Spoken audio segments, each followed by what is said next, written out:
very good morning to you. It is 7 a.m. on Monday, June 30th, 2025. Welcome to ONNJ Mornings. I'm Ken Rosato. We're live in the Southern Command. Pam, do we have a Southern Command shot?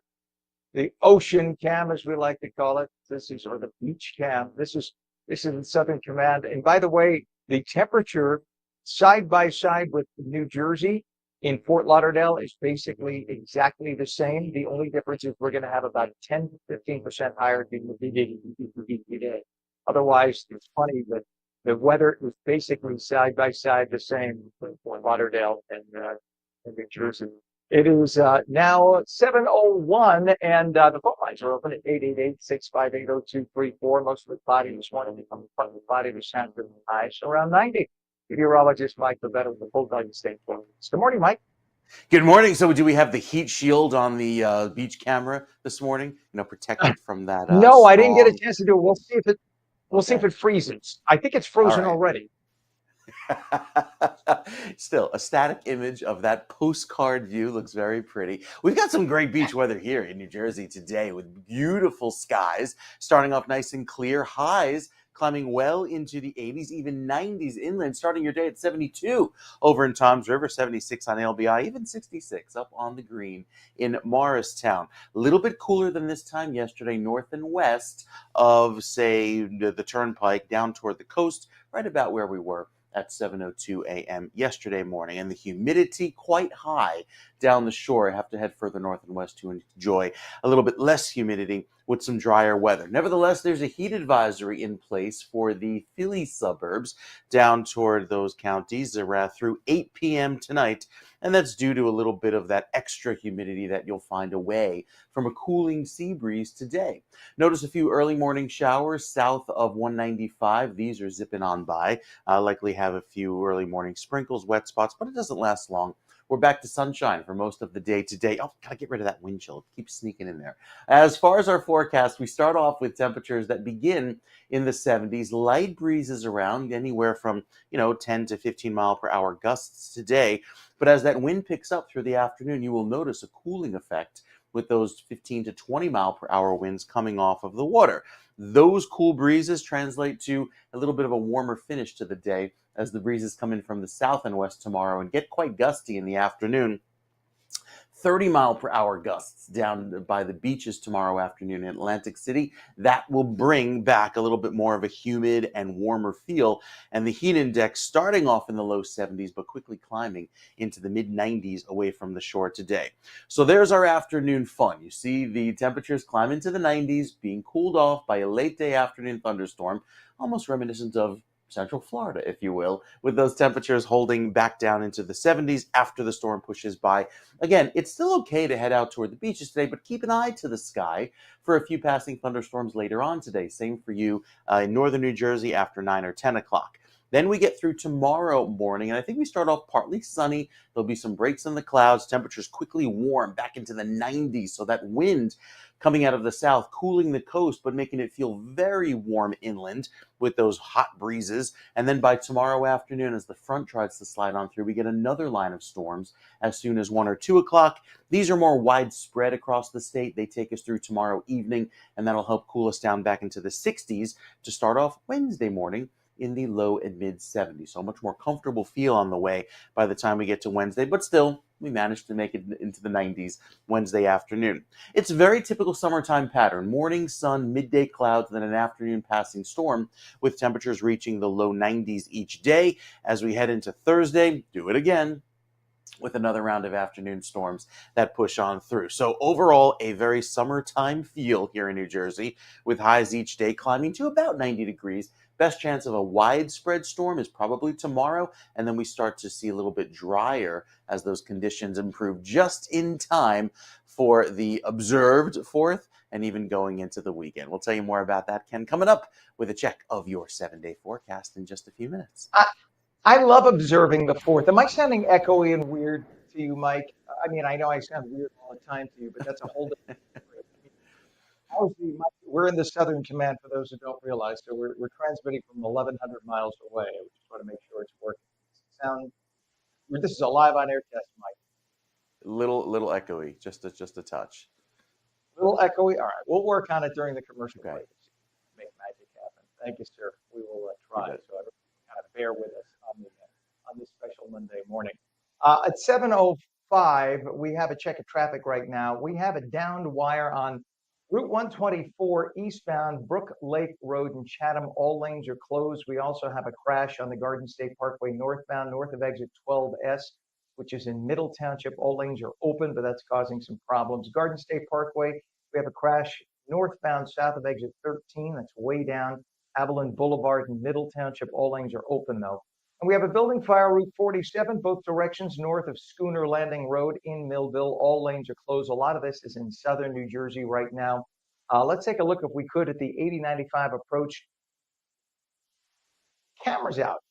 All right. Well, according to the folks here, we have delays in the Holland Tunnel, about 20 to 25 minutes in. It's about 30 minutes right now to get in through the Lincoln Tunnel, and about 35 minutes making your way on the GWB upper and lower levels into Manhattan. Time now is 7:06. Terror in Idaho when a sniper shoots several firefighters as they were arriving to fight a wildfire yesterday afternoon. It's believed the sniper himself set the wildfire in the beautiful community of Coeur d'Alene.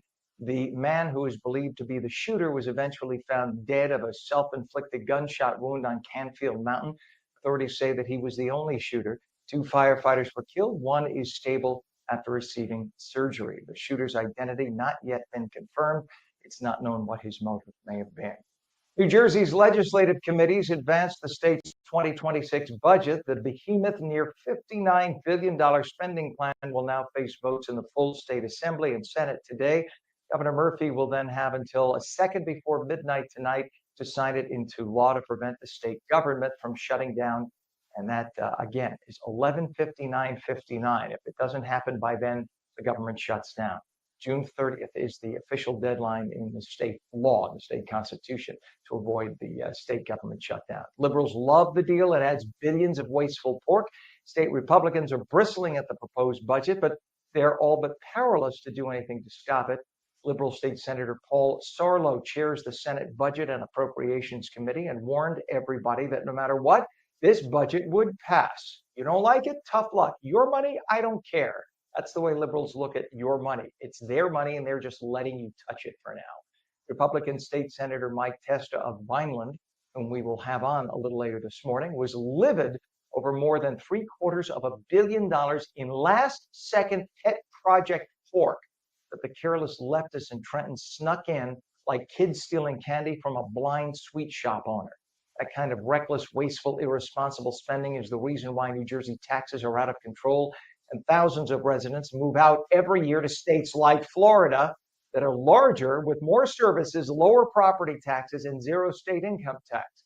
It doesn't have to be this way, folks. Just stop voting for the same liberals over and over again. If there's a D next to the name, you're going to keep getting the same thing. You know, the old rule of insanity, keep doing the same thing over and over again, but expect a different outcome.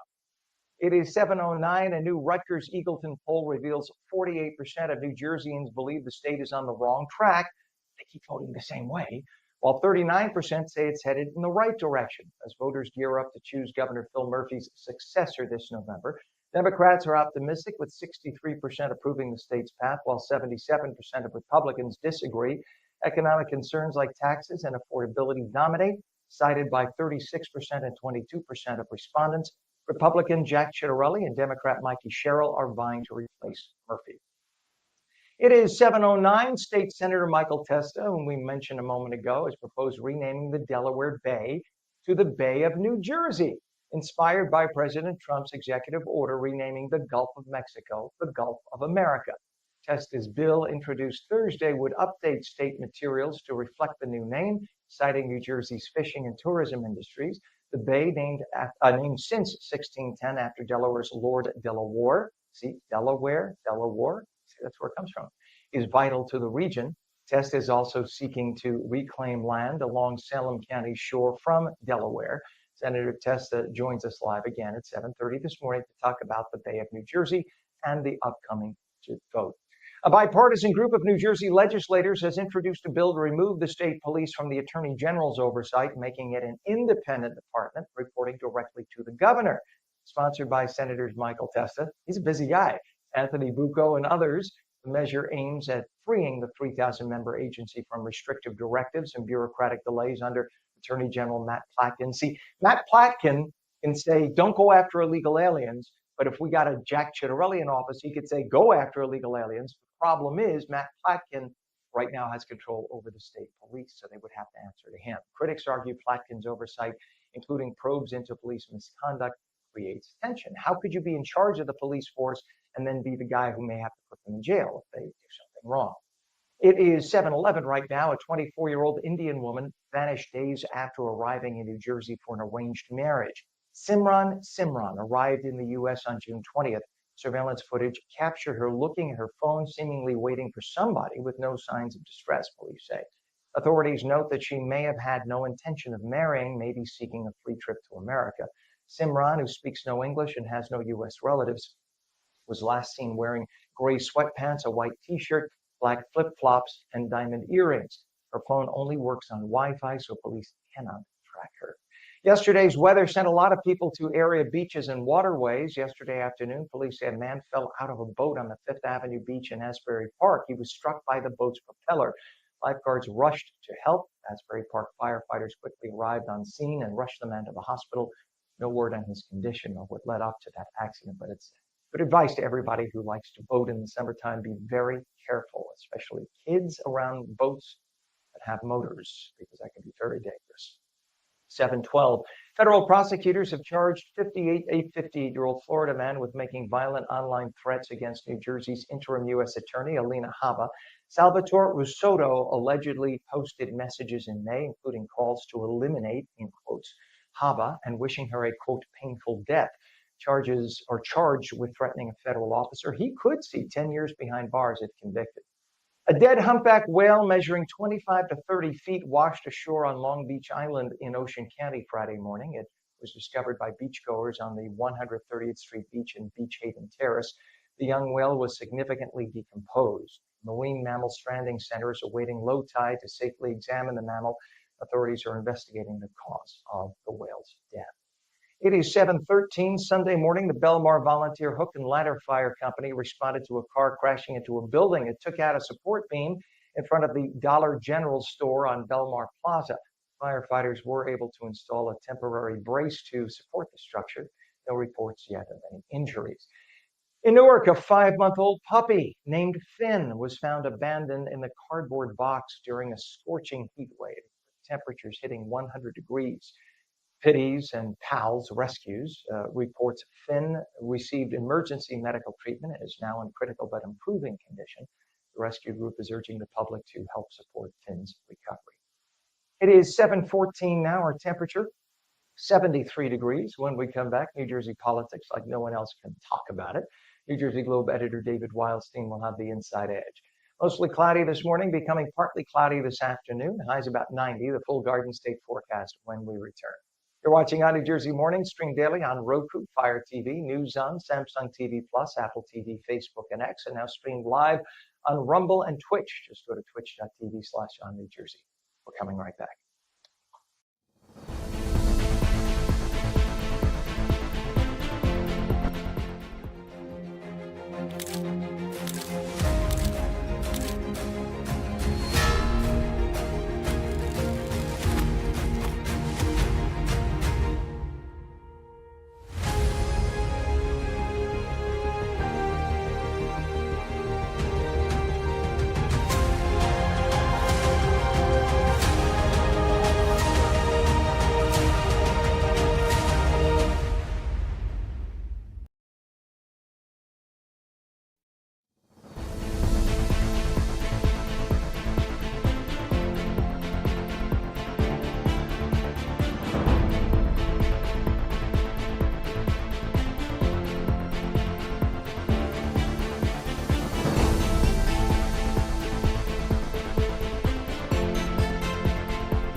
Good morning. It is Monday morning, the last day of June. Time now is 7:16. I'm meteorologist Mike Favetta. Ken Rosato joining us shortly with the day's news and headlines. We start off this morning with quite a bit of heat and humidity, even down toward the beaches. The temperature beginning in the 70s, climbing to 82. You can get a refreshing breeze today off of the water there from Point Pleasant and through Toms River, 86 as your afternoon high, but you head inland west of the Parkway, even toward the Philly suburbs, and you have a heat advisory for the heat and humidity combined, making it feel like 95 or higher. Temperature right now in Mount Holly expected to climb to 91 in Mount Holly later today, Fort Dix 89, and 90 there in Trenton. We'll have some morning sun, but plan on some afternoon storms to arrive. Not expected to be severe today. These are just garden variety general thunderstorms that push on through New Jersey. This line of storms off to the west, you can see it there drawn in the clouds. That's a cold front that sweeps through tomorrow and provides the potential for some severe weather, specifically severe gusty winds in excess of 58 miles per hour. And that'll be coming through in the early afternoon on your Tuesday, July 1st. As far as today, we're back up to an 8 with the UV, which is very high. Need the sunscreen on a day like today, especially with all that clear weather taking us into the afternoon. Notice with the clouds that are around this morning, most of them are across southern New Jersey. Had a few pop-up showers that went right south of Atlantic City, but even they have cleared out since then. So we'll start off nice and dry this morning, but you'll notice the humidity rising. Anytime the dew point is 75 or higher, that's like rainforest levels of humidity, so it turns pretty muggy again today. Can't even head to the beaches to enjoy a little bit of a cooler breeze because it'll be that darn humid even through tomorrow evening. Once the front pushes through, look at these numbers drop into the 50s and that yellow shading appears. So we turn drier as soon as Wednesday. It'll feel much more comfortable with a very dry dew point there up in Newark, 48. Still very humid down towards southern New Jersey. So it takes its time to cross New Jersey and brings back some comfortable weather throughout the day on Wednesday into Thursday. The futurecast beginning off this afternoon shows temperatures well into the 90s, helping to spark off a few afternoon storms. They push through after 2 or 3 o'clock, and then we get some storms across northern New Jersey later on this evening. But today is not the concern. It's tomorrow morning with that very strong gusty wind pushing in and helping to fuel the storms with lots of sun and heat and humidity. That will spark off that front as soon as 1 or 2 o'clock, pushing through New Jersey into tomorrow afternoon, giving us that threat of severe weather with those gusty winds by the end of the day. And then it's much quieter by Wednesday. Clear sky, lots of sun, lower humidity, and a much more comfortable feel throughout the day on Wednesday. Thursday's looking great too, with temperatures climbing back up into the upper 80s. Lots of comfortable weather around, and it stays pleasant even going through Friday. Just a few clouds on the way for Saturday, but I think we're dry, and then Sunday clears out. Very nice way to start off the weekend, the first weekend in July. And then I think we have to wait all the way till Monday of next week for our next opportunity for some wet weather. So this weekend, looking actually pretty decent. A mix of clouds and sun on Saturday, hotter with more humidity. Back up at 90 by Sunday with that warmer weekend ahead. After so much heat last week, we catch a break for a few days, but the humidity slowly creeps back into the forecast, Ken, each and every day. You know what, Mike? If you want nice, cool weather, there's a place to go. Let's take a look at Ocean Cap. This is Ocean Cap. See, Mike, Oh, there's that's actually a nice. chilly breeze right now as the sun rises. You're looking east right now, listening to the waves crashing on the shore. I'm just saying, the current temperature, granted, is a little warmer here in South Florida right now than it is up there. Right now, our temperature is 79 already, but it's only going to about 86, 87, much, or no, it's actually only going to 83, 84 today. So it's actually going to be not bad, except the humidity is going to be 10% higher here than there. But at Yeah, least we have the ocean breeze. I'm just saying, can we just keep looking that's at this true. for a few hours? I, That's like our morning zen. I agree. That's very, very lovely.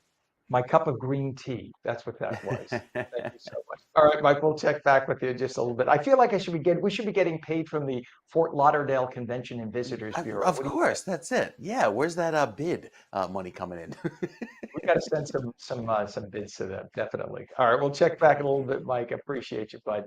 We do have traffic to talk about. We have a crash with injuries on US 1 northbound by Route 18 in New Brunswick. Two right lanes closed. That's a mess. Down wires on Route 124 eastbound by Brook Lake Road in Chatham. All lanes are closed. And we have a crash on the GSP northbound north of exit 12S, Route 9 in Middle Township. All lanes are open. Crash on the Garden State northbound south of exit 13. So a lot of southern New Jersey stuff. This is by Avalon Boulevard in Middle Township. All lanes are open. We have delays on the Pulaski northbound from Broadway to Tunley Circle in Jersey City. All lanes are open, but very slow traffic. We take a look now at the approaches to to Manhattan over the Hudson River. This is the 8095 approach to the GWB. Pretty heavy at this hour. Usually at at 7:22 we don't see this kind of traffic, but it's kind of heavy. You're talking about a 40-minute delay getting into Manhattan already. So it's only going to get worse as the morning goes on. The Lincoln Tunnel is talking about 35 now, and the Holland is about 30 minutes. Our time now, 7:22. There's politics, then there's New Jersey politics. Trenton is a whole different animal. New Jersey Globe editor David Wildstein has the inside edge. Morning, everybody. It is Monday, June 30th. Welcome to the Inside Edge. At some point today, the New Jersey legislature is expected to approve a state budget of nearly $59 billion. Over the weekend, I asked some people if they'd rather that I talk about the budget or tell a story about Hudson County politics involving a pimp and a prostitute and a murder. So I won't be talking about the budget today. Silvio Failla was an assemblyman elected in 1971. He was 62 years old, a funeral home director. He spent 20 years as executive director of the New Jersey Funeral Home Directors Association. He served on the Hoboken School Board for over a decade. And for 6 weeks in 1965, he was the mayor of Hoboken. On his first day in Trenton, he was one of 3 Hudson Democrats to stick with his party and back Howard Woodson for speaker. The rest of the delegation voted for Republican Tom Kean, who had made a deal with Jersey City Assemblyman David Friedland, a Democrat, for the speakership. On Thursday, September 16th, Failla was playing golf at a North Jersey country club. He decided to spend the night at his summer home on the Jersey Shore. He stopped for a drink at Big Bill's Bar in Neptune, and that's where he met a prostitute from New York City named Deborah Dell. And a little before 11 p.m., one of the residents of the area reported hearing firecracker noises. She said she heard cries that may have been the assemblyman's last words. She said she heard somebody yelling, "Help me." Failla was still alive when Neptune police arrived. He'd been shot 4 times with a small caliber handgun. Police followed bloodstains and they found the assemblyman a few feet away alongside a metal fence. Silvio Failla was conscious when they found him, but he died in the ambulance on the way to the hospital. He was identified when police found his 1972 black Cadillac with assembly license plates and the gold state seal. Robbery was considered the motive. Failla had a reputation of carrying large amounts of cash. He used to carry 2 wallets. One was for credit cards and small denomination bills, and the other wallet was typically full of $100 bills. They missed an expensive diamond ring and $8 in cash from the assemblyman's pocket. Police formed a 30-member task force to solve the Failla murder. And on October 11th, after a stakeout in the New York City apartment, they arrested the 22-year-old Dell and Theophis King Webster, her 26-year-old pimp. Both were sentenced to life in prison. Webster got paroled in 1991, and that was despite having escaped from prison for 4 months in the 1980s, and Dell got out in 1997. Hudson County Democrats observed a respectful period of mourning, and then 4 days later picked Hoboken City Council President Thomas Gallo to run for the open assembly seat. Thanks, everybody. That's it for today. I'll be back tomorrow. All right, so thank you very much. Our time now is 7:26. Police say a 44-year-old man tried to beat his 71-year-old mother to death in Manchester Township. Officials say Joseph Cavallero struck his elderly mother with a cane on Friday. It happened at the Pine Acres Manor mobile home. Investigators say the woman had to be hospitalized with injuries to both her body and face. She's listed in critical but stable condition. Cavallero spent the weekend in Ocean County Jail waiting for a detention hearing. Just last week, we reported about an Asbury Park lifeguard who was impaled through her armpit when a powerful gust of wind lifted a beach umbrella and sent it flying toward her. Now a landscaper has been impaled by a large tree branch. It happened Friday evening in Summit. The man was trimming trees when a falling branch penetrated his. The unidentified man is dead.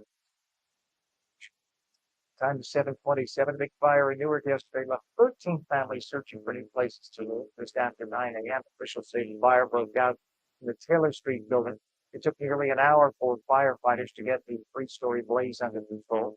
Investigators are now trying to figure out the cause of the fire.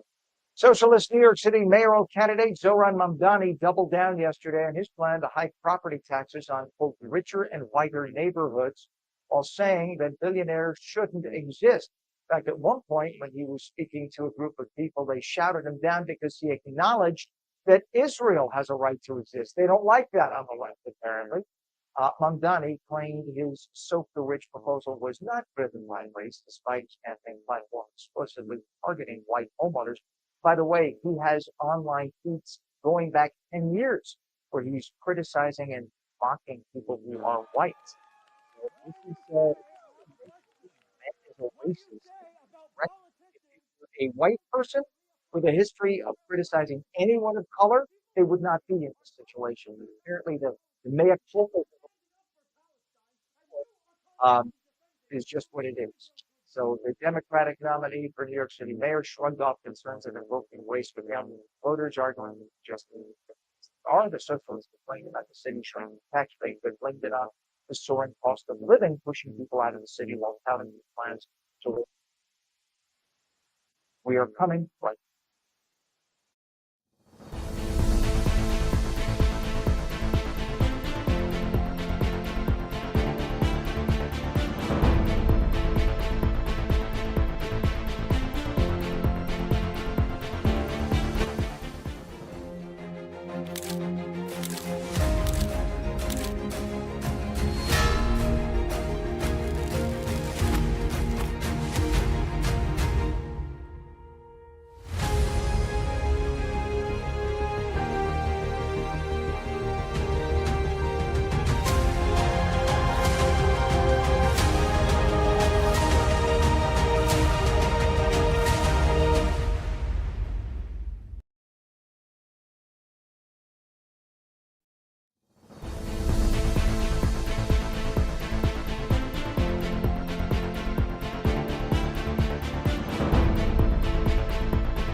Good morning. You're watching On New Jersey Mornings with Ken Rosato. I'm meteorologist Mike Favetta. Time now is 7:30, starting off our day with quite a bit of heat and humidity yet again. Now, it's not going to be the extreme heat that we endured last week, but you'll notice a little more moisture and humidity working into the air, making the air feel heavier as the day goes along, so much so that inland there will be a heat advisory for feels like temperatures of 95 to 100. We'll show you those counties coming up. As far as this afternoon, just garden variety general thunderstorms appear across our skies, but tomorrow, that's when the front moves in, and those storms will likely be severe with the primary threat of gusty winds. Had a few early morning downpours, maybe with some thunder and lightning working just offshore, south of Atlantic City. Those are passing on by, but for the most part, the rest of New Jersey faring nice and dry, especially north and west of the Turnpike. Just those early morning clouds if you're waking up along the beach neighborhoods. So the heat advisory extends from Mercer down toward Burlington and Camden counties, really the Philly suburbs. That's through 8 o'clock tonight for the feels like temperature of 95 to 100 with that very warm weather in place, thanks to the lack of an ocean breeze. But you head down toward the shoreline and you have a lovely ocean breeze with that southeasterly wind kicking up to about 20 miles per hour, making it feel like 86 in Ocean City, 87 in Avalon, and 87 toward Cape May. Back over to the western areas, say inland toward Camden, Glassboro, and Salem, you have a little bit better chance of seeing those storms, as those storms will probably begin to appear as soon as 2 or 3 o'clock. We'll be far from the record of 103 set back in 2021, but at least we enjoy those nice early sunrises and late sunsets. That sunset will start to slowly get earlier each and every day, but it takes time. Give it about 2 weeks, and you'll see that number start to drop by about 5 or 10 minutes. As far as this afternoon, I think beyond those morning clouds, we're back to clear sky. And the rest of the morning looks nice and dry. Great weather to hit out and enjoy the beach water with water temperatures in Cape May of 76 degrees. Later on, our high tide coming up again at noon. And then here's your Sandy Hook water temperature of 74. So excellent weather to head out toward the beaches. It'll be warm again with a UV index anywhere from 8 to 10. It's usually a little bit higher out toward the shoreline, and there's that water temperature nice and warm in the 70s. So as far as today's severe outlook, you see this area of green off to the west. That's a level 1 of 5 on the severe scale. So not expected to be severe today. However, tomorrow, that slight risk of severe weather returns for all of New Jersey, and that's level 2 of 5 on the scale. So gusty winds are the primary threat. That's that 15% chance of seeing some gusty winds. And it doesn't seem like much, but it's a categoristic, probabilistic scale. So yeah, it's a little bit higher than I think you'd expect. So plan on some really nasty storms by tomorrow afternoon. Today, just be dodging the raindrops at times and keep an eye to the sky for that. There's the front that pushes through, gives us our wet weather tomorrow afternoon. And once it finally does, by Wednesday, you will notice not only a cool down, but a big drop in humidity, and that humidity will feel quite pleasant with the refreshing air in place. A secondary front comes through by Friday, and we are setting clear sailing throughout the week into the weekend, especially on the 4th with weather that looks fantastic. So throughout the day tomorrow, better chance of seeing those storms in the afternoon, probably as soon as 1 o'clock in northern New Jersey. We'll show you that again in case you missed it with the Futurecast. It times it out nicely. Some of them could last, however, through the evening rush. Wednesday is much cooler, but especially drier. It's much less humid, even though highs climb back into the 80s. Thursday gets to a high of 88, and Friday on the 4th looks fantastic. 84 and sunny. Beautiful way to enjoy the holiday. Even the holiday weekend upcoming, as the humidity slowly creeps back in, will enjoy the mix of clouds and sun right through the weekend with a high of 90 degrees. If you plan to head down toward the beaches, you've got great weather, probably after tomorrow, because with tomorrow's storms that come on through, most of your afternoon at the beach, I think, will be wet with those storms pushing on in. And the front stalls out, giving you clouds for most of the morning on Wednesday. It takes time for that front to clear, but it does. By Thursday at the beaches, you're back into the 80s. You'll feel fantastic with lots of sunshine. Friday on the 4th, beautiful weather again, 86 and sunny. It's actually a little bit warmer toward the beaches by Friday, which will look great. And then a pleasant mix of clouds and sun as temperatures warm back into the mid and upper 80s. So what a week to enjoy. Perfect weather for the vacationing family that's maybe headed down toward the beach, got the rental at the Jersey Shore, or even just wanting to go for the day out toward a lake or a beach. You've got amazing weather all around. Just got to make it through the storm chances today and the severe threat tomorrow. And then, Ken, I think we're clear sailing into the end of the week. You know, you always make it sound so good, Mike. You're the what they used to call back in my day, they used to call it the cockeyed optimist. Have you Well, ever heard that speaking of term? sounding good, Ken, it's like a breath of fresh air. Wow, whatever you did, it sounds And you know incredible. what it is? Here in the Southern Command, Yes. I love calling it that.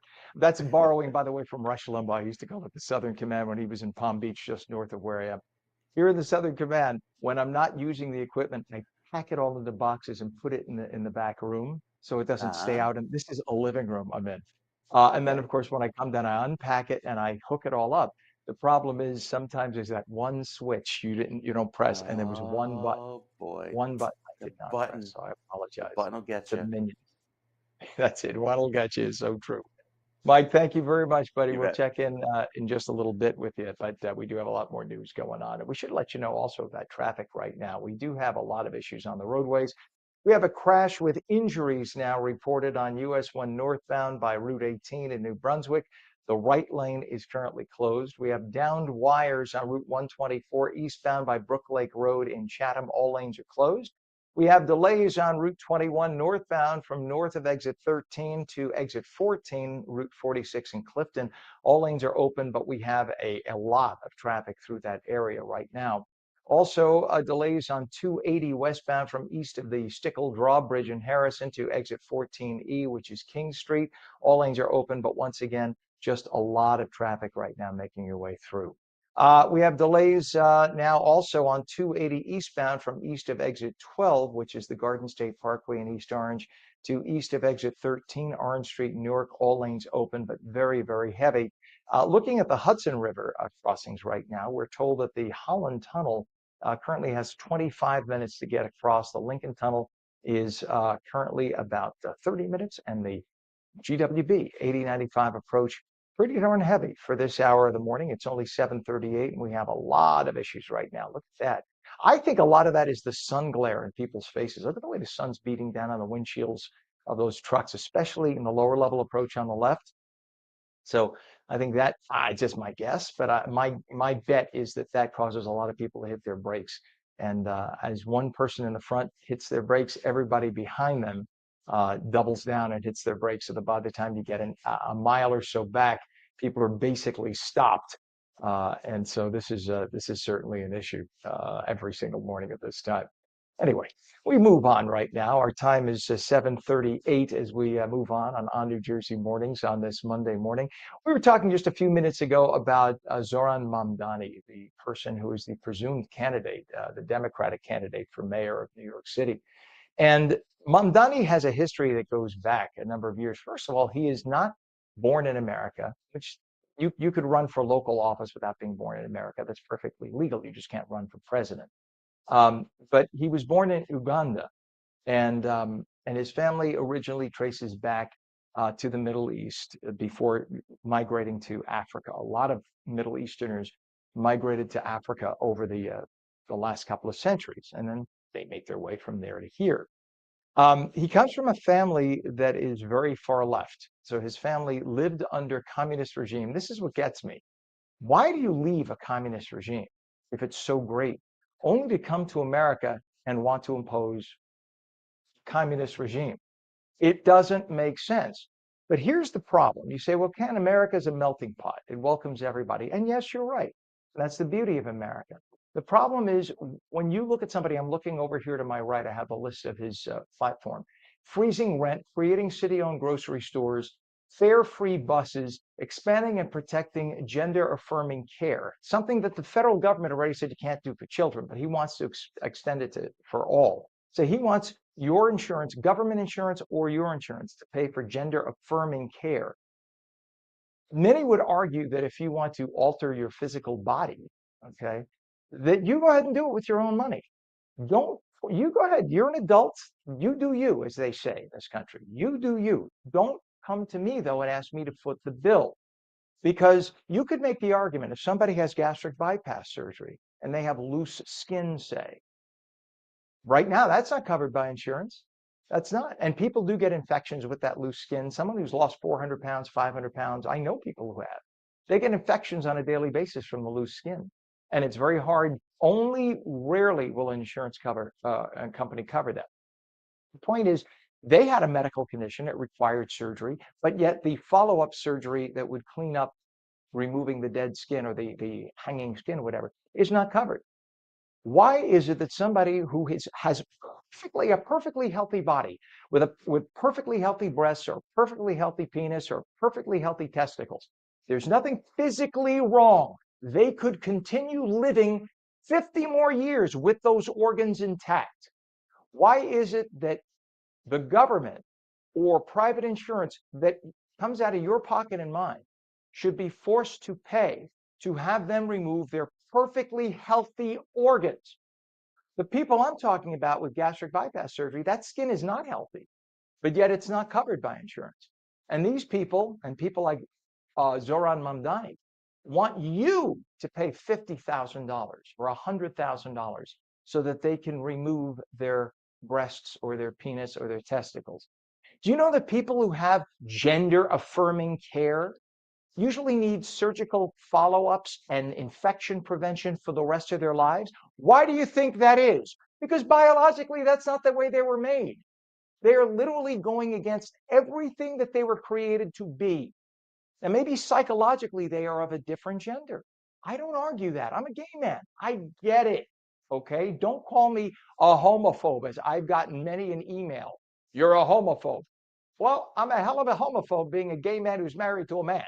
So I'm not quite the homophobe. You just have to look at the reality that up until 4 years ago, 5 years ago, even in the United States, people who were trans were considered people who had gender dysmorphia. It was a medical or a psychological condition that would get treated. It was not considered the norm. That doesn't mean you lock somebody up. That means you treat them. You have counseling, therapy, and medication, and you teach them that the things that they're feeling are not typical and not normal, and that what they're feeling is a disorder. Well, when insurance companies stopped paying therapists and psychologists for these medical visits, all of a sudden, people who had gender dysmorphia said, why am I going to pay a therapist or a psychologist to tell me I'm wrong and I have to change? So they literally stopped going. And friends of mine, a friend of mine is a doctor of psychology. He was a professor of psychology and taught it. He's now retired, so he can talk. And he said that it was at that point that the whole industry changed and the definition of what gender dysmorphia is changed, because therapists and psychologists weren't getting their cut. Insurance companies weren't paying them. People who had gender dysmorphia would not pay out of pocket to be told you have to change. So all of a sudden, they got rebranded. Instead of being gender dysmorphic, they were people who were perfectly normal, but the psychologist will help them through the stresses of their transition. You see how this works? Now, instead of going to a psychologist to tell you you're wrong, you have to change your way of thinking, the psychologist says, so tell me what your problems are today. My mother doesn't believe I'm really a woman. Oh, my cousin doesn't believe I'm a woman. Somebody looked at me and called me sir instead of ma'am, even though it's obvious I'm a woman. No, sir, you have manhook hands, an Adam's apple, a deep voice, and male parts. Okay? But we play this game of fantasy to make the person feel better. That doesn't necessarily help them or society. But that's where liberalism has gotten us. People around the world who went all the way in one direction have now come full circle back, realizing it did not help the individual or society. My gut tells me the same thing is going to happen here. Give it time. It is now 7:44, and we have lots more on New Jersey Mornings when we come back. We have a kind of a cloudy start through much of the area, but we will see some partly sunny skies today. Highs about 90 degrees. Mike has the full Garden State forecast, our good meteorologist, when we come back. Again, you're watching On New Jersey Mornings. It is 73 degrees at 7:45. We'll be right back.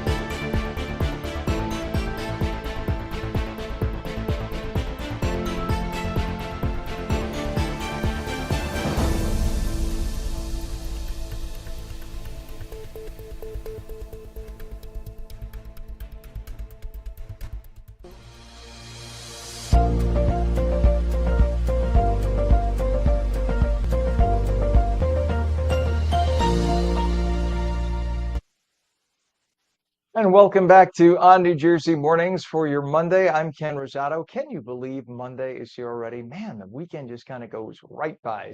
I don't know if it's me, but I notice in the warm weather, summertime, weekends seem to fly faster than in the winter. Wintertime, the weekends seem to go on forever, and you don't want them to. In summertime, when you want to get out and enjoy and hang out with people and go away, summertime, it just seems to happen so quickly. Anyway. Mostly cloudy this morning, becoming partly cloudy this afternoon. Highs about 90. Meteorologist Mike Favetta with the Garden State forecast for you. Mike, am I wrong? Is it just me? You're absolutely right. It feels like July should not be arriving tomorrow. It's way too fast. Yeah, and before you know it, the sunsets will start to happen a little earlier, and then we get the cool August breezes down the shore with the sweatshirts by 7 o'clock. I know, it's happening so quickly. What really gets me are the back to school sales you see advertised already. I'm like, come on, the kids just got out of school. My Yeah. basil is still growing. It is. It is.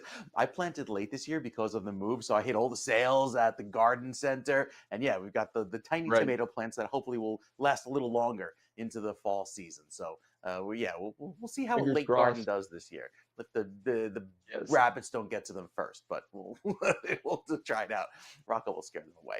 We've got some great weather on the way for today. If you want to do some gardening outside, maybe some weeding, yeah, it's always important. But do so in the early morning or again later on in the evening during the cooler parts of the day because it gets hot.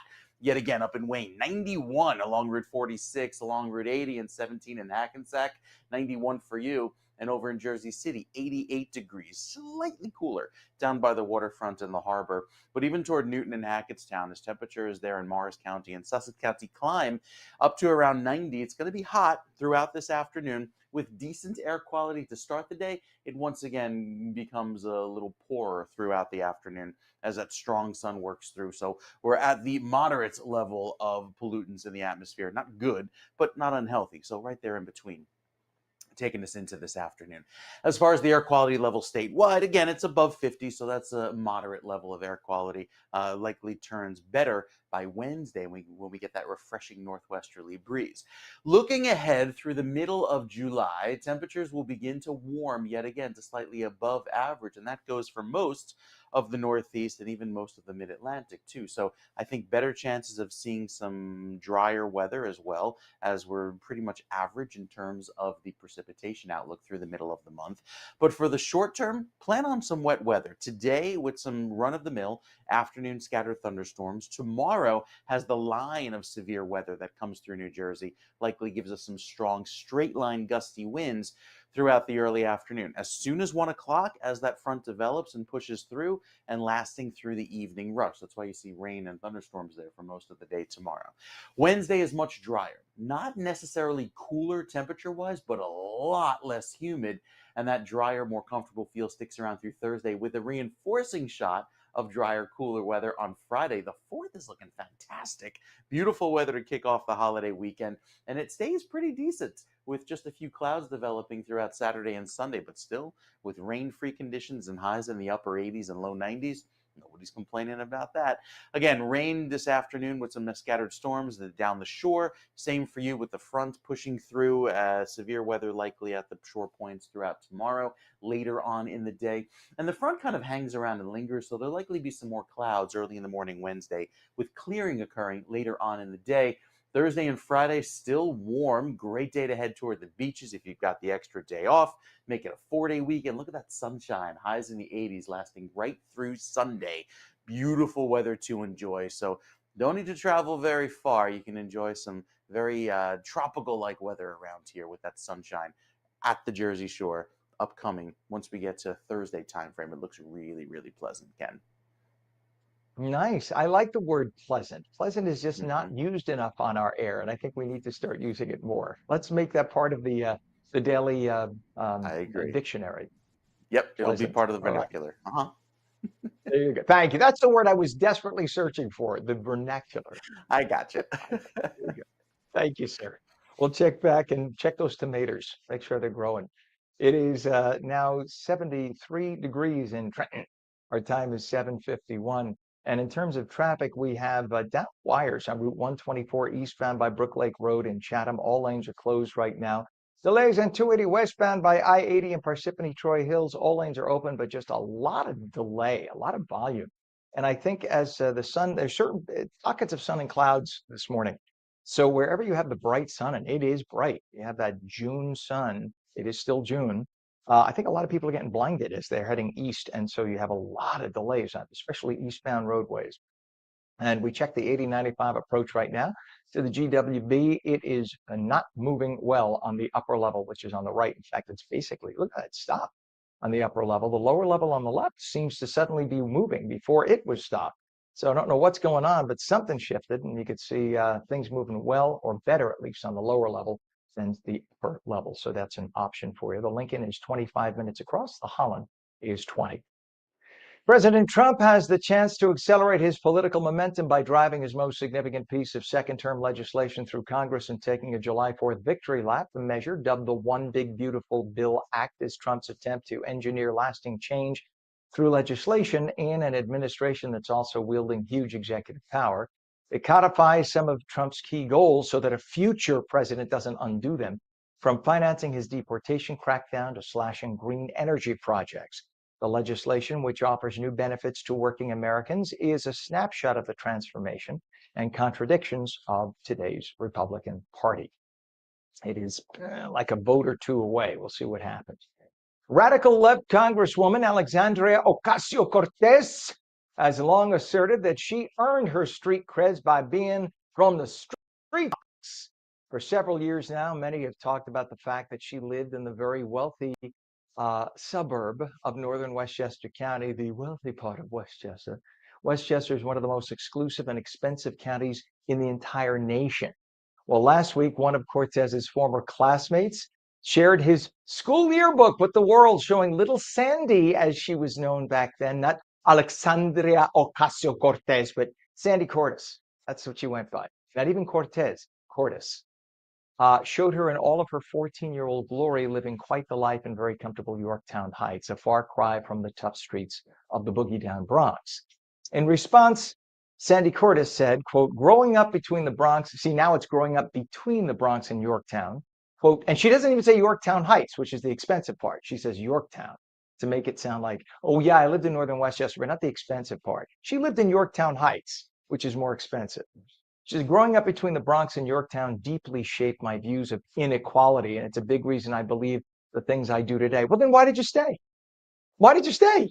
If it was so, why did your parents think it was necessary to leave the Bronx if everything was just great there? If you were down with the peeps in the Bronx, what, maybe they thought that the peeps that they were around were not a good influence and they left and they went up to Yorktown Heights. And where did they get the money to move to Yorktown Heights, huh? You say mommy scrubbed toilets. A lot of toilets to buy a $700,000-$800,000 house back then. Today would be worth about $2 million. She originally said she did nothing when it came to Westchester. Anyone who brought it up, she changed the subject. Now she got caught, and now she says, well, I lived between both. But apparently, no, she didn't live in both places. She spoke about a Bronx past like it was her only experience in order to win over the trust of the voters in her district. Ocasio-Cortez, who represents parts of the Bronx and Queens, traded online barbs with President Trump last week after she called for his impeachment over the Iranian airstrikes, saying online, quote, I'm a Bronx girl. Bullshit. You should know that we can eat Queens boys for breakfast. And the idiot ignores the fact that half of the districts she represents are in Queens. So she just mocked half of her constituents, saying that Bronx girls eat Queens people for breakfast. Idiot. Idiot. Go back to bartending. Probably mix up my drink order.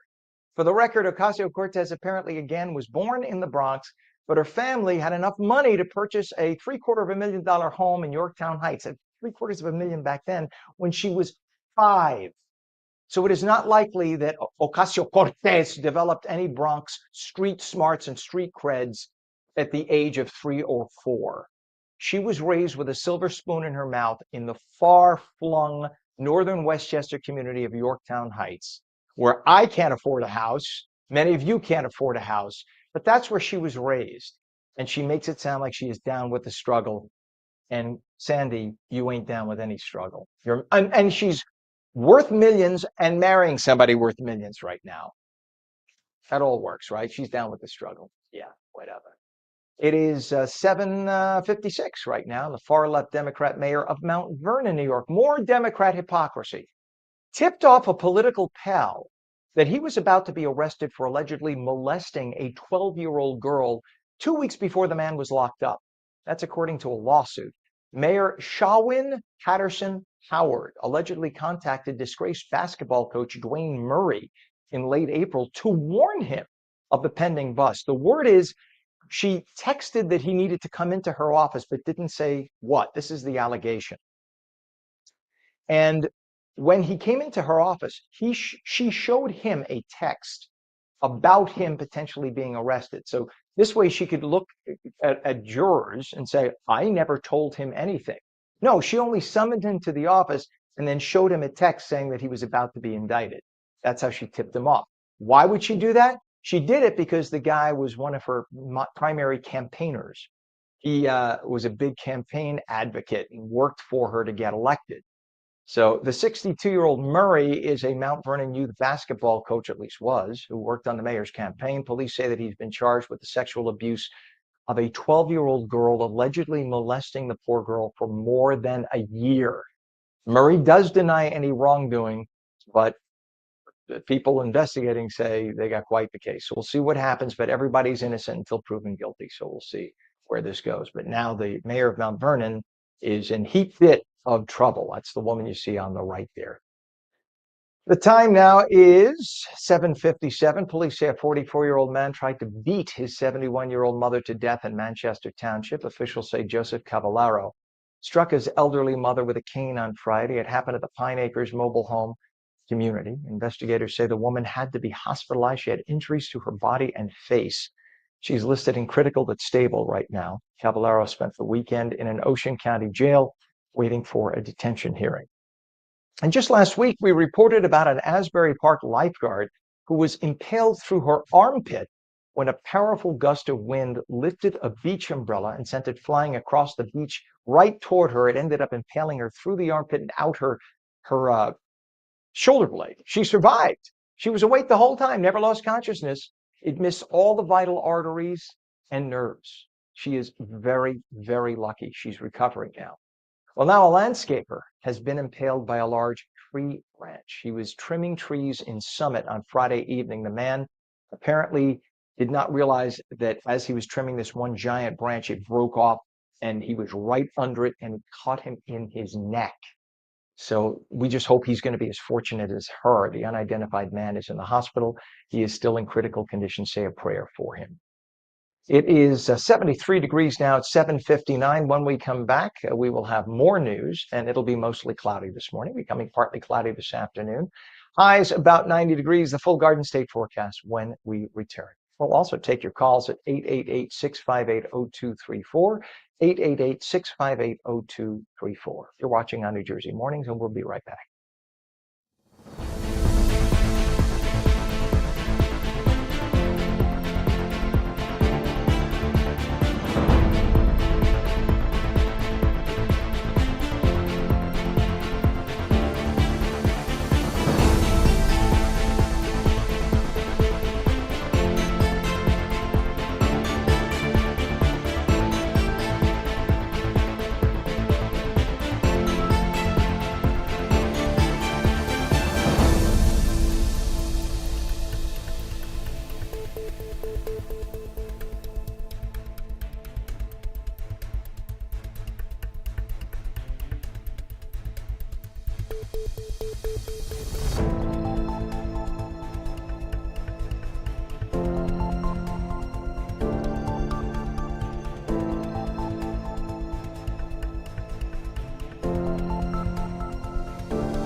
A very good morning to you. It's 8:01, Monday, June 30th, 2025. Welcome back to On New Jersey Mornings. I'm Ken Rosato with the phone lines open at 888-658-0234. Mostly cloudy this morning, becoming partly cloudy this afternoon. Highs around 90. Meteorologist Mike Favetta with the full Garden State forecast. Good morning, Mike.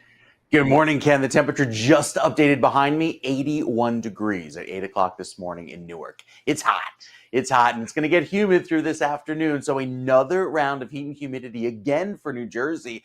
Not expecting heat advisory criteria here in the northeastern section of the state. That is reserved for the Philly suburb, but still a warm beginning to the day. Feels much warmer than the 72 on the green in Morristown, and even warmer down toward LBI with that little bit of a land breeze coming in this morning. As far as the temperature change, we're still running about 2 to 7 degrees cooler than this time yesterday. So it was actually a little bit hotter yesterday morning, but it's the humidity that starts to creep back in this afternoon. It's quite comfortable in Newark at the moment, but not for long. There's going to be another round of humidity that works in. You can already see those dew points or the temperature where the air is saturated.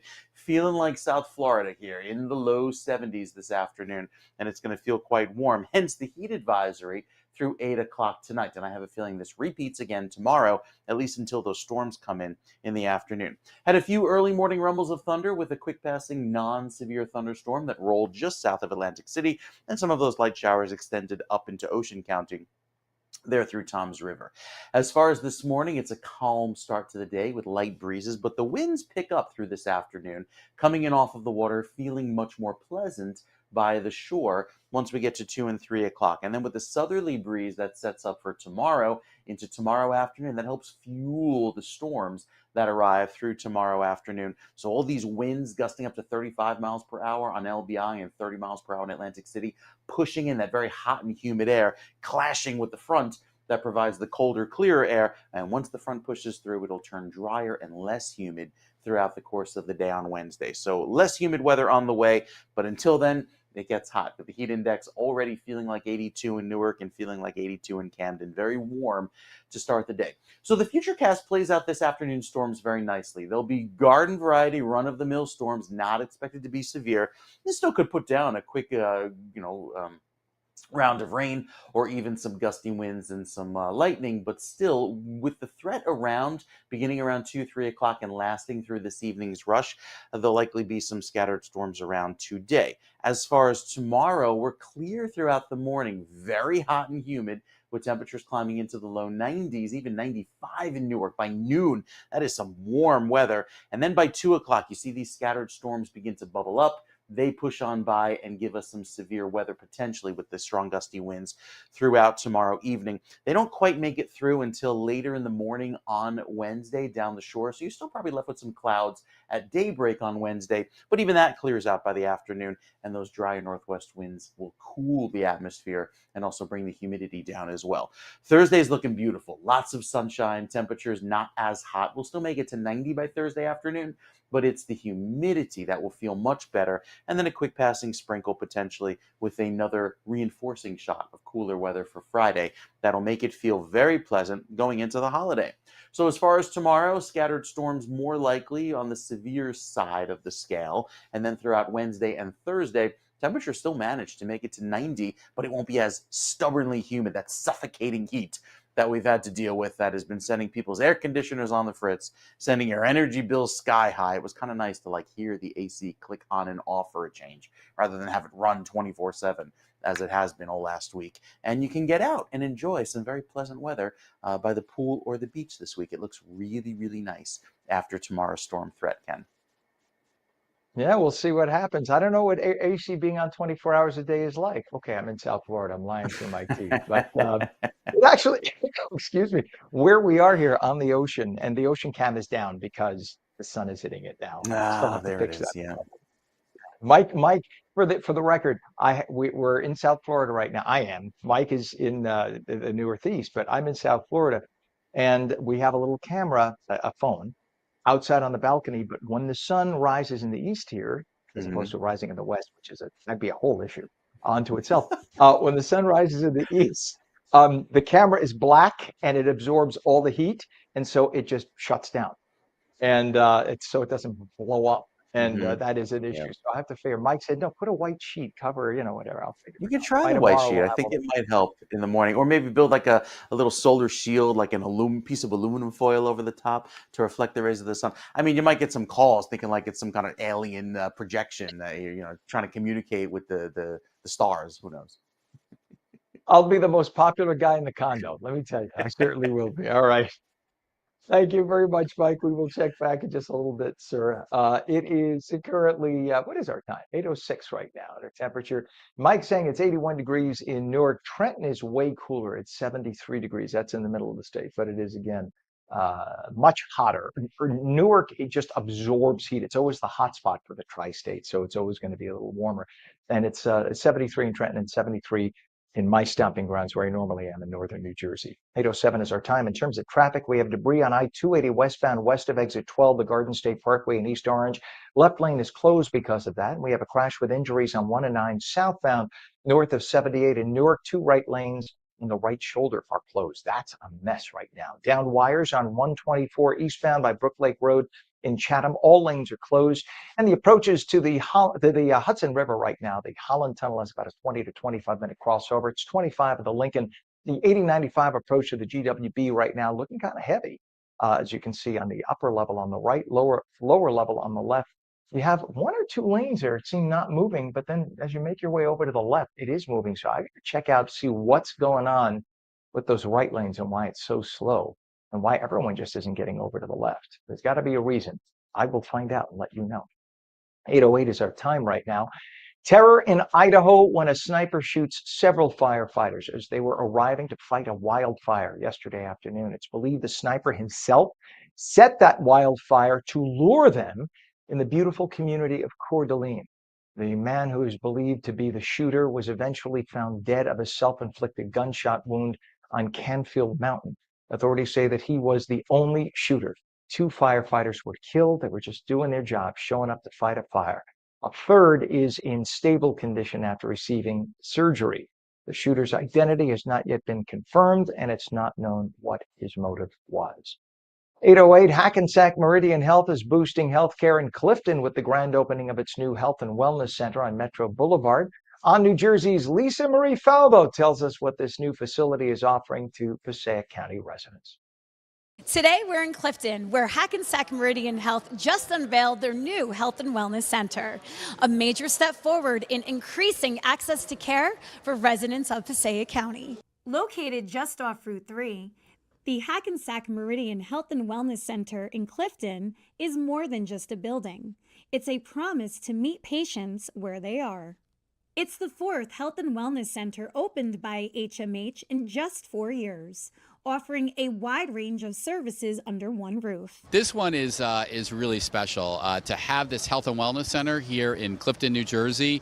It's incredible. This is going to be a center of innovation, center of treatment, a center for prevention, all under one roof. The new location is also home to early cancer detection and risk assessment services, giving patients in this community access to the same advanced screening tools used at academic centers. We're very excited about that, having the Hennessy Institute for Cancer Prevention here. That's the first of its kind. I'm very grateful that we have a team and the system, HMH and the board and the whole administration very supportive of moving forward. This is a great example on how you take innovation to the next step and bring the future today. With the great network that is HMH, it will be accessible to all patients within the network through doctors that they see in network, and they'll be able to talk and have that as part of their record when they're integrated. And really that's going to be all rooted in coming out of the Hennessy Institute. And that focus on prevention and access is what's driving Hackensack Meridian's investment in cities like Clifton. They're looking to grow that partnership, so we'll see what happens, how that all works out. But yeah, it's a great addition for the city. With accessible transit, ample parking, and a team of specialists on site, the Hackensack Meridian Health and Wellness Center is already making a difference in the lives of Passaic County residents. From New Jersey, I'm Lisa Marie Falbo. Thank you, Lisa Marie. It is 8:11 after marathon sessions and overnight recesses. New Jersey's legislative committees advanced a $58.78 billion budget for fiscal 2026. The plan, set for Senate and Assembly votes later today, awaits Governor Murphy's signature by midnight to avoid a government shutdown. So literally both houses have to pass it. Then it goes to the governor's desk, and he has till 11:59 tonight. Otherwise, we shut down the state. The budget, $728 million more than Murphy's proposal, includes many new taxes. Despite a $1.47 billion deficit, a $6.7 billion surplus, they say, is projected. Don't know how that's happening. And why should there be a surplus? If there's a surplus, that means you're being taxed too much. It's my frickin' money. Why are you projecting a surplus? If you could project a surplus, don't charge me the taxes to begin with, damn it. The plan funds schools, pensions, and $13 million for MetLife Stadium upgrades for the 2026 FIFA World Cup. A new Rutgers Eagleton poll reveals 48% of New Jerseyans believe the state is on the wrong track, while 39% say it's headed in the right direction as voters gear up to choose Governor Murphy's successor in November. Democrats are optimistic, with 63% approving the state's path. 77% of Republicans disagree, and the people in the middle are siding with the Republicans overwhelmingly. Economic concerns like taxes and affordability dominate, cited by 36% and 22% of respondents. Republicans Jack Ciattarelli and Democrat Mikey Sherrill are vying to replace Murphy. It is a 12-state Senator Michael Testa has proposed renaming the Delaware Bay to the Bay of New Jersey, inspired by President Trump's executive order renaming the Gulf of Mexico to the Gulf of America. Testa's bill, introduced on Thursday, would update state materials to reflect the new name, citing New Jersey's fishing and tourism industries. The bay, named since 1610 after Delaware's Lord Delaware, that's where Delaware came from, Lord Delaware, is vital to the region. Testa also seeks to reclaim land along Salem County's shore from Delaware. Senator Testa is going to be joining us live a little bit later this morning about the Bay of New Jersey and the upcoming budget vote. And speaking of Senator Testa, a bipartisan group of New Jersey legislators has introduced a bill to remove the state police from the Attorney General's oversight, making it an independent department reporting directly to the governor. Republicans want this to happen, Democrats not so much, because the current Attorney General is an arch liberal. The current Republican candidate for governor wants control of the state police, but the current Democrat governor does not want to relinquish that. So we'll see what happens. This is sponsored by Senators Michael Testa and Anthony Bucco, among others. The measure aims at transferring the authority of the 3,000-member agency from restrictive directives and bureaucratic delays under Attorney General Matt Platkin, who is as far left socialist as they come. He is the Zohran Mamdani of New Jersey when it comes down to it. Critics argue Platkin's oversight, including probes into police misconduct, creates tension and a conflict of interest. 8:14, a 24-year-old Indian woman vanished days after arriving in New Jersey for an arranged marriage. Simran arrived in the U.S. June 20th. Surveillance footage captured her looking at her phone, seemingly waiting for somebody with no signs of distress, police say. Authorities note that she may have had no intention of marrying, possibly seeking a free trip to America, and then when she got here, she was stuck. Simran does not speak English, and she doesn't have any U.S. relatives. She was last seen wearing gray sweatpants, a white t-shirt, black flip-flops, and diamond earrings. And she does not have a standard cell phone, so they can't ping the cell phone to see where it is. It only works on Wi-Fi. So far, police have not been able to track her. So we keep our fingers crossed and hope that she's okay. It is 75 degrees in Trenton, 82 in Newark at 8:15. When we come back, all the summer heat can certainly be dangerous for some. We'll speak with a doctor from AmeriHealth to share advice to keep yourself and your family safe. Mostly cloudy this morning, becoming partly cloudy this afternoon. Highs about 90, the full Garden State forecast when we return. You're watching On New Jersey Mornings, and we'll be right back.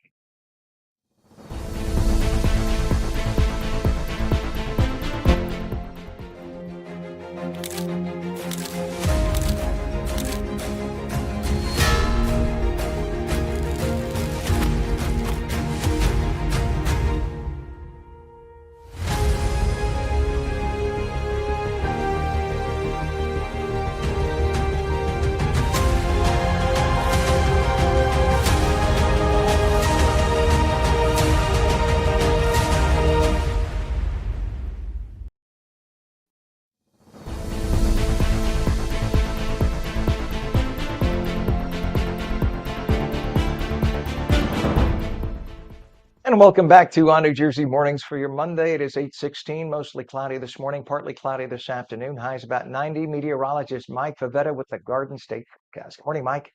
Good morning to you, Ken. A beautiful way to start the day, a very summery feel, with temperatures beginning in the low 80s down at the shore, climbing to a high of 85 in Point Pleasant. So cooler breezes at the beaches today, but you head inland west of the Parkway, and you're easily in the low 90s. Some heat advisory criteria building outside of Trenton and some of those Philly suburbs through Camden County. So as we look off to the west, where our thunderstorms are coming from for today, right now they're over the Ohio Valley, arriving here through the course of this early afternoon. Today's thunderstorms, not impressive. Maybe just give us a few rounds of rain, maybe some thunder and lightning. It's tomorrow's front that will provide a more potent line of severe weather that may give us the damaging gusty winds in excess of 58 miles per hour after what will be a very humid and a very warm start to the day. So today's UV index of an 8, which is considered very high, is still just as strong as it was this weekend, so still need the sunscreen out and about today. After we had a few early morning sprinkles, maybe a rumble of thunder down the shore, our forecast looks dry until about 1 or 2 o'clock today. Then we'll see the humidity really rise through this afternoon into this evening. That is tropical levels of humidity, 77-degree dew point. It's like sticking your face in front of a panting dog. That's kind of the level of humidity we're talking here. Even going into tomorrow, it stays very warm and muggy. Once we get into Wednesday, that's where the humidity drops. We see temperatures fall through the afternoon, and the humidity drops as well throughout the course of the day on Wednesday. That's that dry color there on the scale. And even going throughout the day Thursday, I think a reinforcing shot of drier weather as it becomes very comfortable and pleasant throughout Thursday and Friday, just in time for the 4th. So we start off our day dry, see the clouds build in the afternoon, and then the thunderstorms develop after 2 and 3 o'clock today. If you're going to the beaches today, be sure to keep an eye to the sky behind you where those thunderstorms will be moving in from, giving us our threat of, again, just general thunderstorms today. It's the severe weather that comes in tomorrow, not just in part due to the fronts, but look at that strong gusty wind coming in from the south, pushing temperatures well into the 90s with high humidity. So as soon as 1 o'clock tomorrow, you see the line of storms develop there across northern New Jersey, crossing in to the metro areas, down toward the beaches, and then down through, say, places like Toms River and LBI. That will linger through the overnight into Wednesday morning, not clearing until Wednesday late morning down the shore. So it's a little bit delayed, the clearing down the shore for you. But otherwise, I think we start off Wednesday nice and dry in the northern part of the state, and then with another reinforcing shot of drier weather, could spark off another quick shower on Thursday afternoon. It'll feel very pleasant by the end of the day. Lots of sunshine around as well, with temperatures climbing back into the low 90s, but not as humid by Thursday. That's the kicker. The humidity really drops off and becomes much more pleasant and comfortable by the end of the day on Thursday and really throughout the end of the week. Saturday into Sunday, starting off the holiday weekend, maybe some extra clouds on Saturday, but turning drier and less cloudy, lots of sun by Sunday. I think Monday and Tuesday of next week is our next opportunity to see some rain. So a good stretch of dry weather just in time for the upcoming holiday weekend, with beautiful weather on Saturday, 86 as the high, 92 hot on Sunday. It'll be warmer for the second half of the weekend, with humidity returning by Sunday. So pleasant weather to start and great weather for the parties, the barbecues, all the fun stuff. We've got a pretty fantastic beach weekend ahead for New Jersey, just in time for the holiday. I'm still stuck on the humidity analogy that you gave us, like sticking your face in front of a panting dog. That, That's it. It's that gross. Yeah, it's that bad. some people like that. Could you, I mean, Rocco probably has a cute pant. I'm just saying, you just mocked Rocco. You He threw him does. under the bus. No, it's okay. You just gotta, as long as I brush his teeth and make sure he doesn't have the post beef breath. That's not pleasant.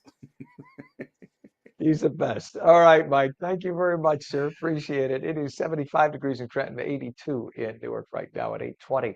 As summer heats up, so do the risks of heat-related illnesses and pool accidents. We're joined now by Dr. Donna Raziano, Network Medical Director of America Health, to share expert advice on keeping you and your family safe during these scorching months. Thank you for joining us, Dr. Raziano. Good to have you on this morning.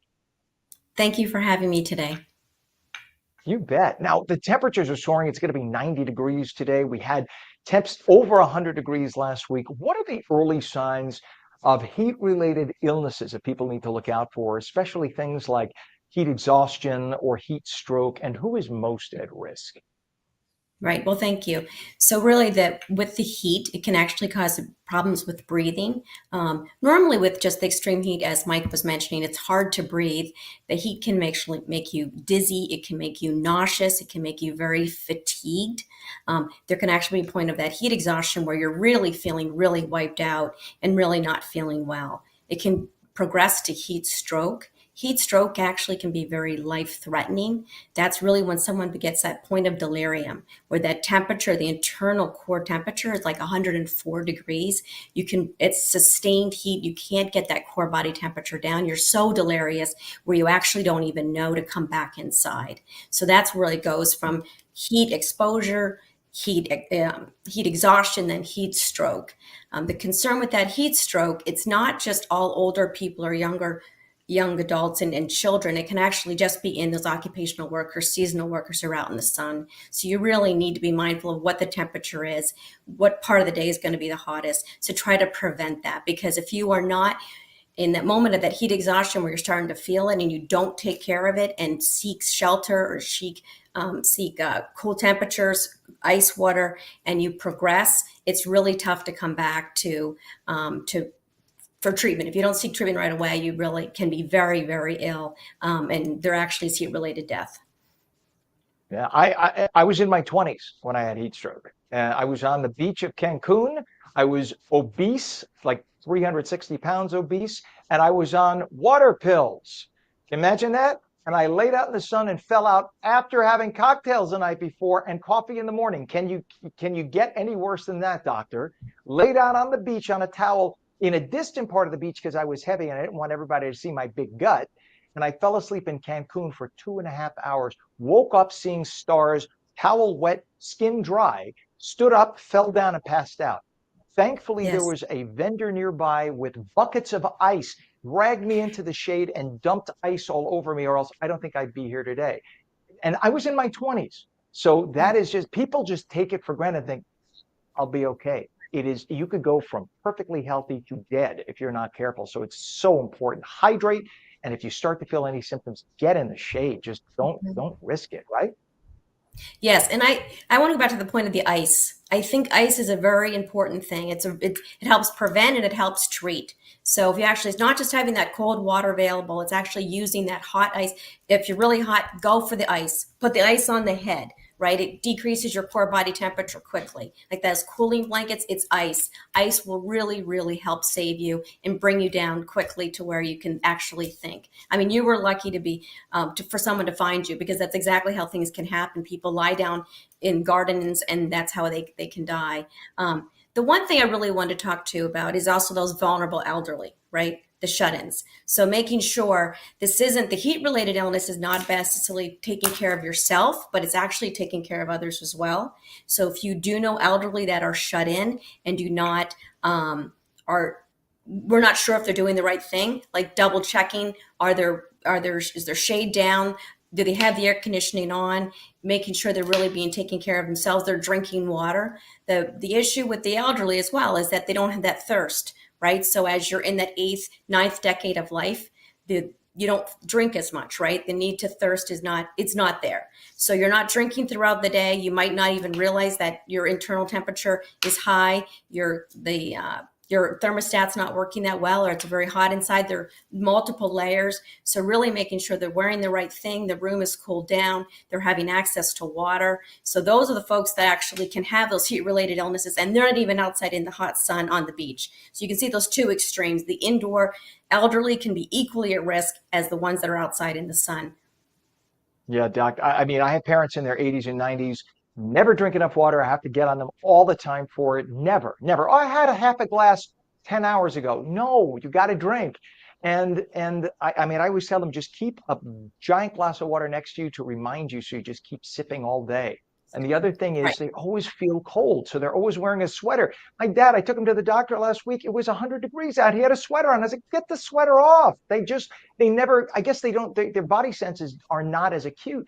and they just always feel chilled or whatever, their core temperature is down. And so that could be dangerous too. But we only got about a minute left, and I really want us to turn to pool safety.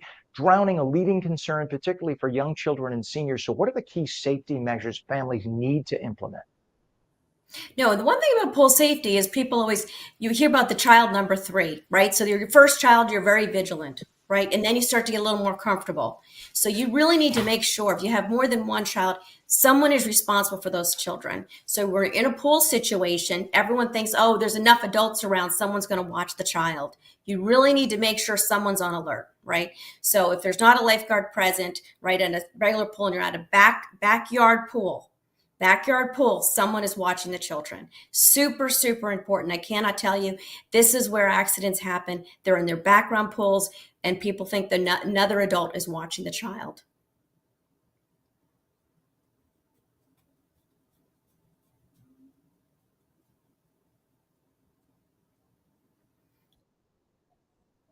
That sounds okay. So just to finish up, I really want to recap here. Number one, make sure you have access to water. Make sure you have access to liquids throughout the heat. If you are around with children that are in the pool, making sure that you're taking care of them as well. Remove them if it gets too hot. Let them take a break. Cool them down, and make sure someone's watching the children so that you're not going to have a drowning accident because they're exhausted from the heat in the pool and no one's watching.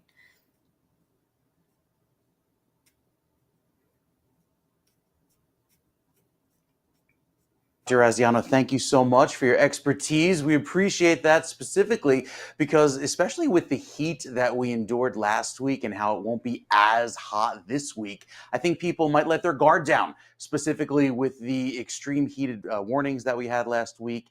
This week, not as hot, but still worthy of noting that it could still take a toll on your body without the proper precautions. So we've got plenty of clear weather on the way. Dr. Graziano, thank you so much for your time today. And we'd love to have you back on the show for the next heat wave because summer's not over. Thanks for having me. You bet. All right, thanks for joining us. We will be right back with more On New Jersey Morning. Stick around. The show continues after this.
We breathe deeply for our moment of zen. Now at 8:30. Good morning. I'm meteorologist Mike Favetta. You're watching On New Jersey Mornings.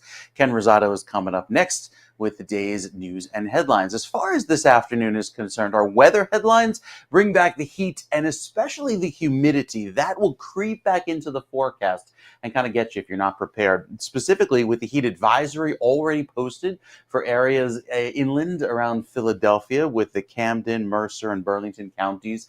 All those areas featuring 95-degree heat indexes or higher. With the afternoon storms that arrive today, they won't be severe, but tomorrow has a threat of severe weather, specifically the primary threat of gusty winds, with those winds in excess of 58 miles per hour or greater. Notice some pretty big clouds offshore, even those lightning bolts there. These are some storms that pushed on through earlier this morning. The rest of the state faring nice and dry and sunny early on. Enough sun to prompt that heat advisory to make it feel like 95 or warmer throughout this afternoon up until 8 o'clock tonight. So the beach locations are the place to stay cool, with highs only climbing into the mid-80s. You get a lovely wind off of a 74-degree ocean. You head west of the Parkway, and it's stiflingly hot. Temperatures climb into the low 90s there. So a beach, great place to be on a day like today. We're not getting anywhere near the 103 set back in 2021 or the 55-degree record with that chill. Our weather stays warm through this afternoon, and it's sunny enough to help promote the unstable weather off to our west when it moves over New Jersey to give us our threat of storms later today. So with high tide that occurred earlier this morning in Cape May, happens again around noon, your water temperature nice and warm, 75 degrees as it quickly warms into the afternoons with that sunny and hot weather. Sunset not until 8:32, so nice long evenings. With today's, again, severe weather threat looking green, it's level 1 on the scale of 1 to 5. Tomorrow gets that level 2, the slight risk of severe weather, and that's for most of the state. As the front moves in and pushes on through, the primary threat will be wind, and one day out to see that severe weather or wind threat up to 15%. Usually as we approach the event, it may go to that red color, which means 30% chance. So plan on a pretty gusty wind tomorrow. If you have the outdoor furniture that moved last time, you may want to tie it down this time by the afternoon, especially with those storms developing as soon as 1 o'clock in the afternoon. With those storms arriving later in the day tomorrow, it's all due to the front pushing on through. Once the front arrives, it provides the cool down and drops the humidity significantly going into the end of the day. Another front sweeps through for Thursday, making it feel even better for Independence Day. Plenty of clear sky for fireworks. That's very important. No rain dates this year, especially with the clear sky that's forecast right through Wednesday, Thursday, and Friday. The rain will be done by tomorrow night, and then maybe a lingering sprinkle early in the morning with some clouds on Wednesday. But beyond that, we look really nice. 87 as the high Wednesday, 90 on Thursday, but not nearly as humid. And then we cool off again for Friday with another round of less humid weather. I think the humidity and muggy weather again creeps back in by Saturday and Sunday. But even at the beaches, you've got fantastic weather with some early morning clouds on Wednesday. I think the sun eventually returns later in the day. 88 and sunny on Thursday. Lots of people taking the extended week off and the extended weekend. You've got fantastic beach weather that holds in the upper 80s right through Saturday and Sunday. So with the weather that looks great, maybe you want to take your tech to the beach, right? There's a lot of great things out there. We've got Fisher, our tech correspondent this morning. Fisher, what can you tell us this morning about, I don't know, how to stay cool at the beaches, or is there any tech out there that can do something? I wish we had that set up, No? Mike, but Okay. we don't. I don't That's have just anything us. about keeping cool at the beach.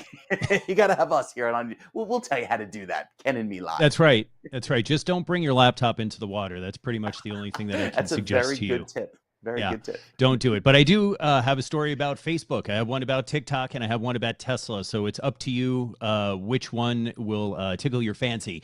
Facebook is testing a feature that uses Meta AI to suggest creative edits, like collages or AI restylings for photos in your camera roll, even those that you haven't shared yet. Now, Meta already does the retouching. So if you upload a photo to Instagram or Facebook, you can already use Meta AI to blur out images, even smooth out, coloring and things of that sort. Now they want to be able to use Meta AI for photos in your camera roll, even those you haven't shared. Now, when creating a story, a pop-up is going to ask users to allow cloud processing to enable AI-driven suggestions based on unshared photos. By opting in, you are permitting Facebook to upload camera roll photos to its servers on an ongoing basis using details like time, location, or themes. Now, Meta claims these suggestions are private, only visible to you unless shared, and not used for targeting in any way. Now, agreeing to Meta's AI terms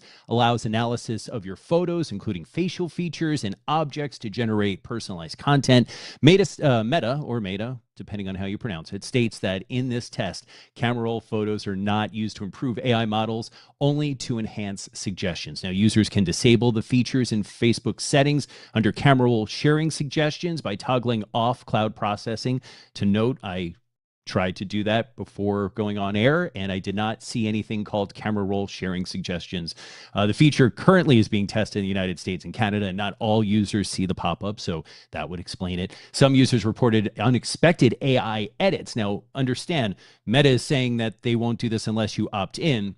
And some users are reporting unexpected AI edits like anime-style transformations of personal photos, raising privacy worries, of course. Now, this feature aims to make content sharing easier and attracts users, as Facebook has seen a 40% drop in teen users between 2014 and 2022. And whether it's Meta or Google, TikTok, Snapchat, they all look to monthly active users, weekly active users. So you might have the app on your phone, but if you don't use it, don't engage, they can't count you towards these MAUs that they call them. And it's important for them to have the monthly active users because that's how they raise advertising money. So yeah, Facebook is really starting to test the lines of privacy. Now, if we go ahead to, unless Ken wants to talk about Meta, are you back? Here you are. No, we're having such internet issues where I am. I guess down in Florida, the wires are all salted up. So I'm going to cut us short because of the issues that we're having, Fisher. Sure. But and we'll handle the other two things you wanted to talk about later. But that is a huge issue. The Facebook camera roll. I wouldn't give anyone access to anything like that. God knows what pictures are going to end up where. You don't want that picture of me as a clown. That's a bad thing. Or the one that you referred to on the beach in Cancun from the prior segment. Oh, God, I'm a little available. You can check Fisher out. Of course, he's our brand and digital strategist found on X Thread.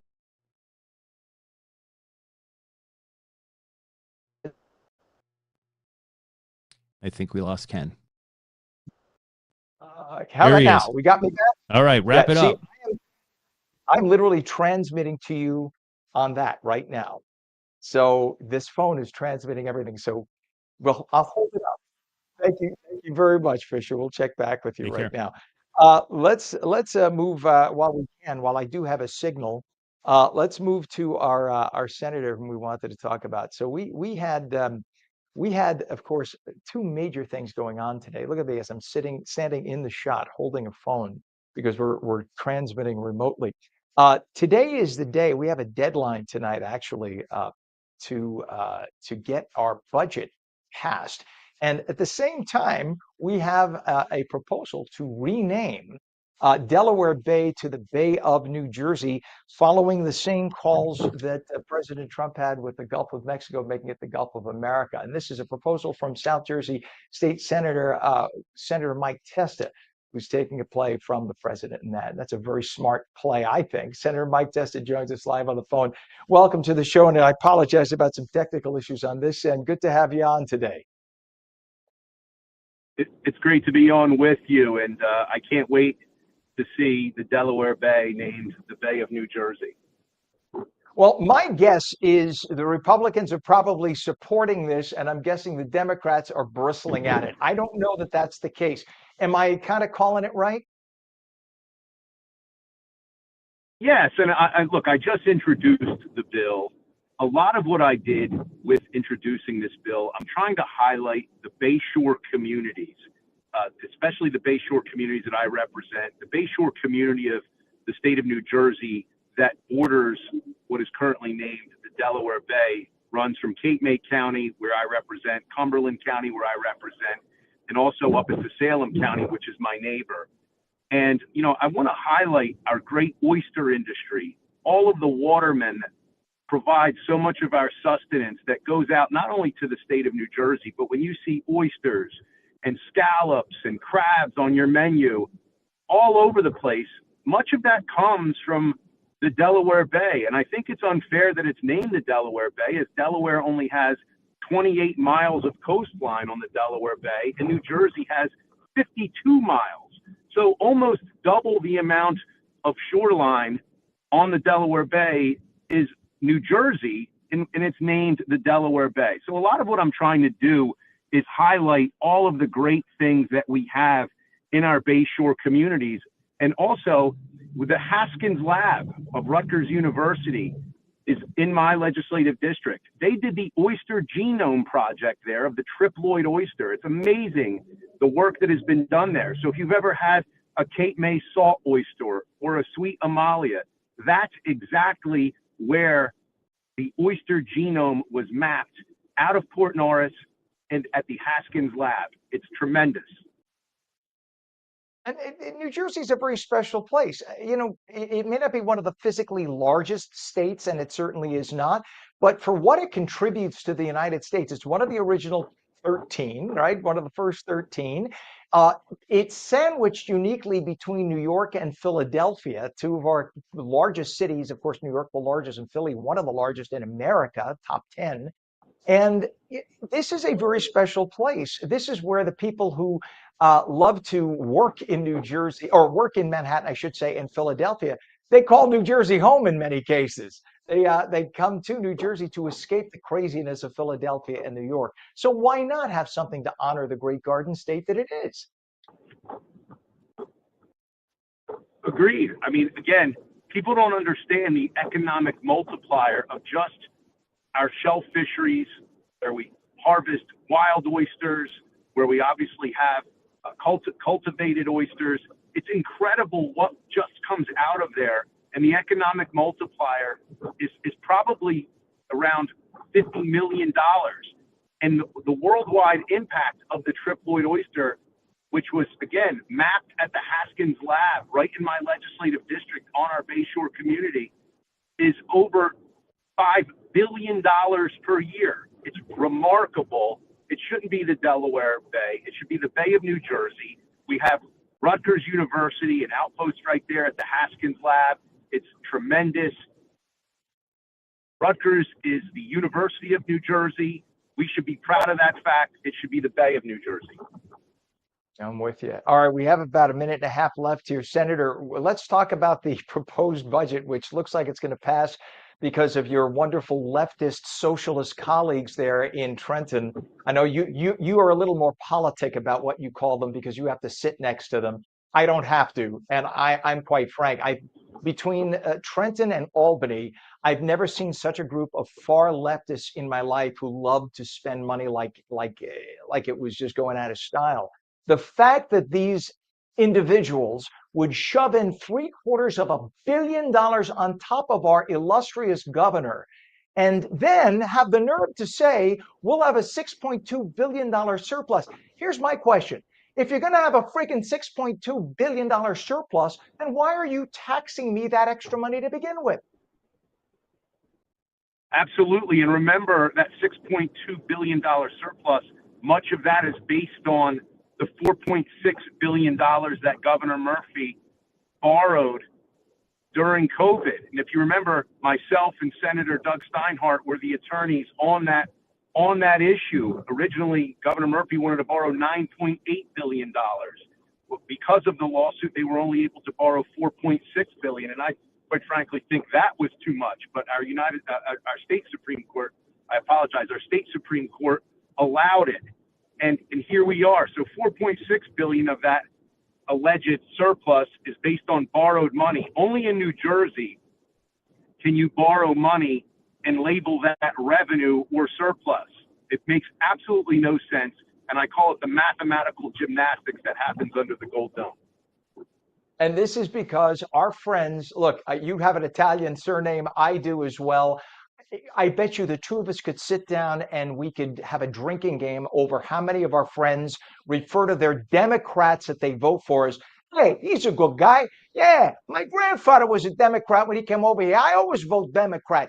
They don't think about it. They just feel it is genetically an essential thing. They've got to vote D, and they don't even think. I always say to my Democrat friends, are you for transgender care for children? Are you for, when I go down the list of liberal causes, they look at me like, nah, I'm not for like crap. Then why do you keep voting Democrat? This, I'm sure if it's driving me this insane, it must drive you insane.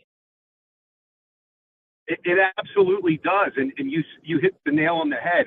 I've heard from so many people, and look, I'm a county chairman, and I get so tired of people saying, you know what, he's a good guy, or, she's a really good lady, I vote for her. I said, do you understand that no one ever holds these Democrats accountable? Whatever President Trump does, I get blamed for it as a state senator. And they ask me, before I even get to talk about the topics I want to speak about, I have to renounce and denounce President Trump's agenda, which I never do, obviously. But it's high time that Republicans start holding every single Democrat's feet to the fire for every failed Biden-Harris policy, for this kook, this absolute kook that won the primary in New York City that wants to have socialized grocery stores, for crying out loud. I mean, what are we doing? I mean, it wants to defund the police and has, you look at that person's Twitter account, you think they would have been smart enough to scrub it before they ran for office. But this is quite how arrogant they are. And they know they can win with this ultra liberal communist agenda that they have, because it's no longer Democrat. They are communists, they are socialists, and they are the ones that have the nerve to call us fascists, and it's despicable.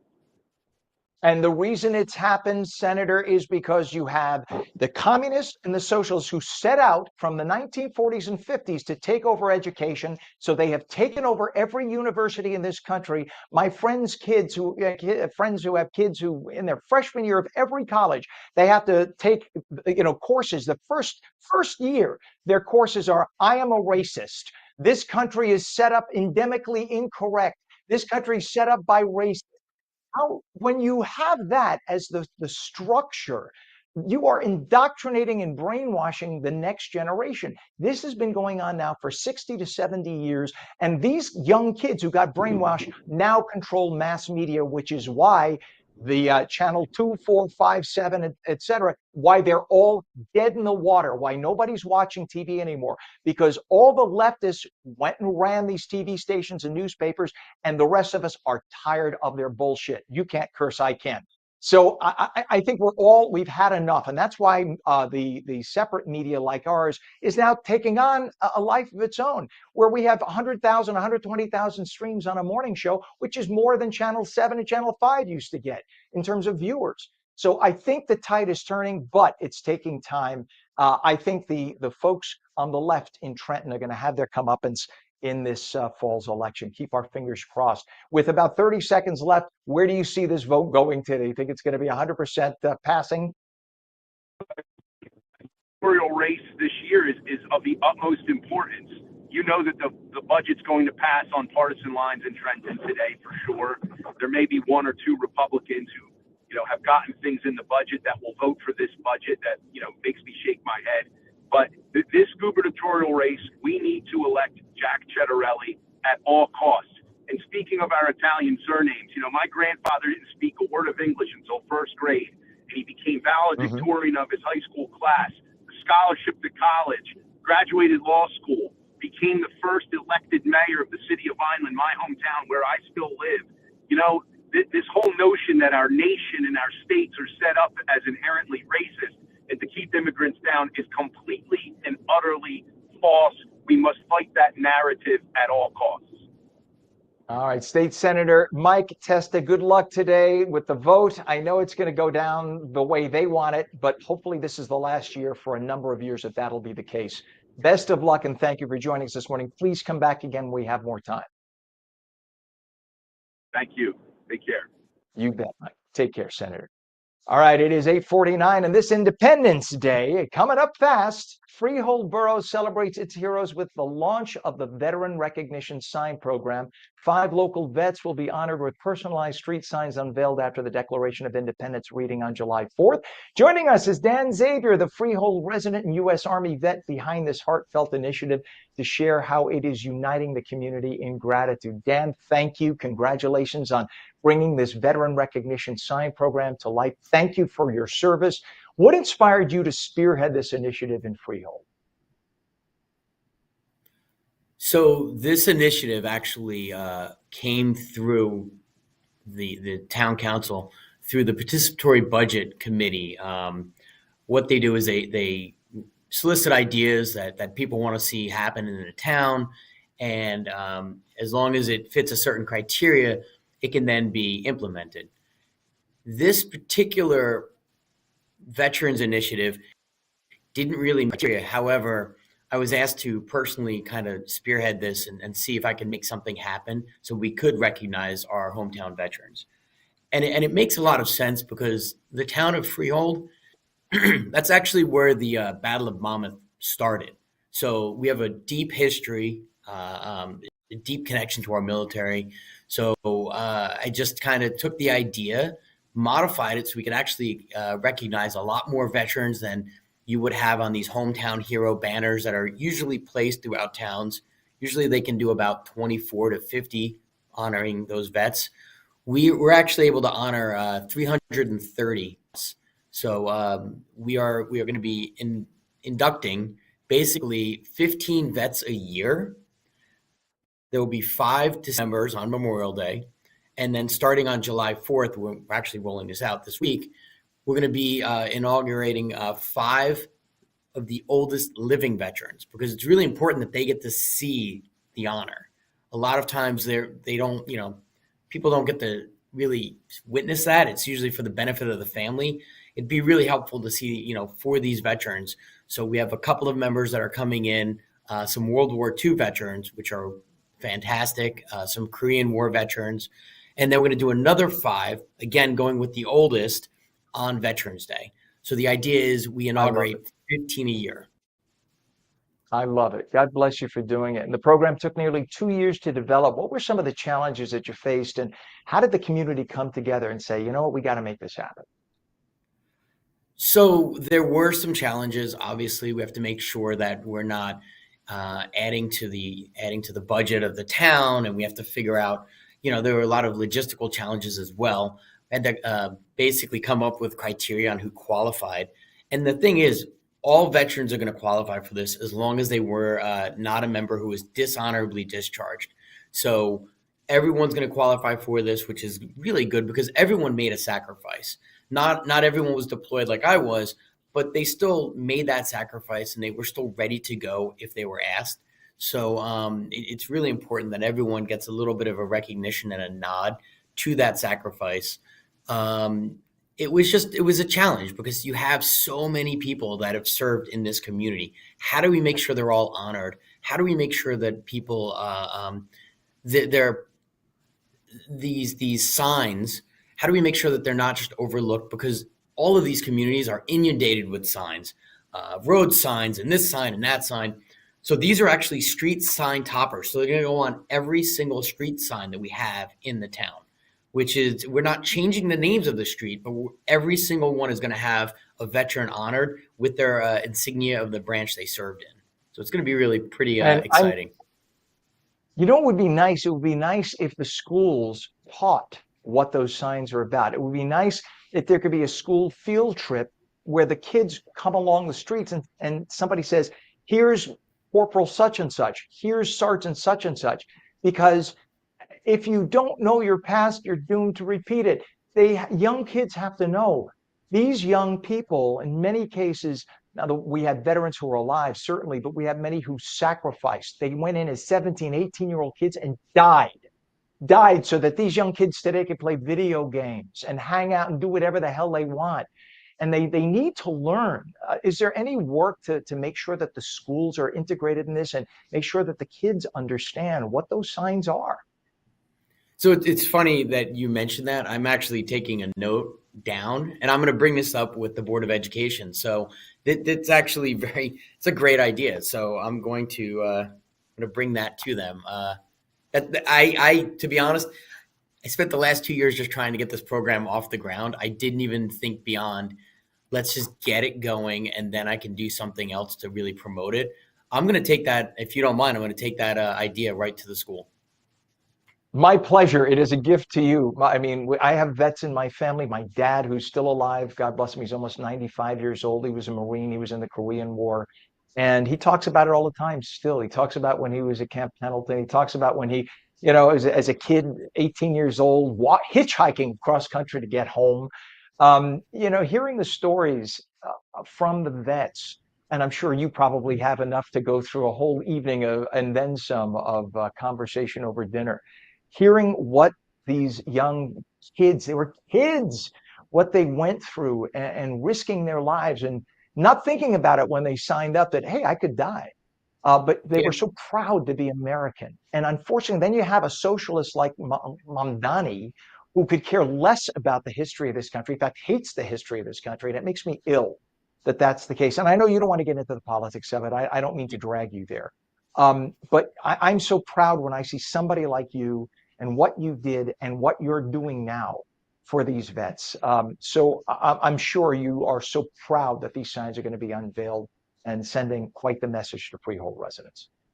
It's going to be fantastic. And yeah, this has definitely been a labor of love. And I'm just so proud that the first members are going to be in. And our oldest member that's getting in this July 4th, he's 102. So for him to still be here and be able to see this honor, it's going to be awesome. Dan, I want to know if there's a website, so if people want to nominate other people too, how do they get in touch with you and how do they get more information? Sure. So the Borough of Freehold, a website. So if you go to the Borough of Freehold, you can just go in the search bar and enter in the Veterans Sign Recognition Program, and you'll be able to get all the information. The criteria is on there as well. There's basically a nomination form, and we just need a copy of the DD-214, which is a piece of paperwork that all military members get. So families can request that for free. Yeah, you can get that. You can get that for free through the U.S. National Archives. It's not very difficult to obtain. All we have to do is just see that, verify it, and they're in. You're awesome. It's called the Veteran Recognition Sign Program. Dan Xavier, Freehold resident, U.S. Army veteran. God bless you. Thank you for your service. Thanks for doing this. Happy Independence Day. Thank you for joining us this morning. Come back anytime. Thank you. You bet. All right, we got about 45 seconds. We switch to meteorologist Mike Favetta, who's our hero here on the show. Tell us what the forecast is looking like today. Again, it's looking hot and humid once more. Poor air quality, especially northern New Jersey. You're approaching 100, and that's almost unhealthy for sensitive groups. So plan on the lower air quality today as a result of the heat and humidity. And this lasts going through the middle of July. Have plenty of heat and humidity with average chances of rain through the middle of the month. The good news is the 7-day forecast just features the rain today with some afternoon storms, tomorrow with severe storms, and then we're clear beyond that. Weather looks gorgeous right through the holiday weekend and beyond. Even down the shore, after some early morning clouds on Wednesday, we turn bright and beautiful for the 3rd and the 4th. Excellent weather for fireworks, Ken. Less humidity too by then, so it'll feel very pleasant going into the weekend. Awesome, sir. Thank you so much. We'll catch you in the morning. That's ONNJ Mornings. Meteorologist Mike Favetta telling you all about the weather. We'll catch you again tomorrow morning. I'm Ken Rosato. Remember, we're streamed every day on 10 different platforms. So if you don't like this one, you can switch to another one. We'll see you tomorrow at 7.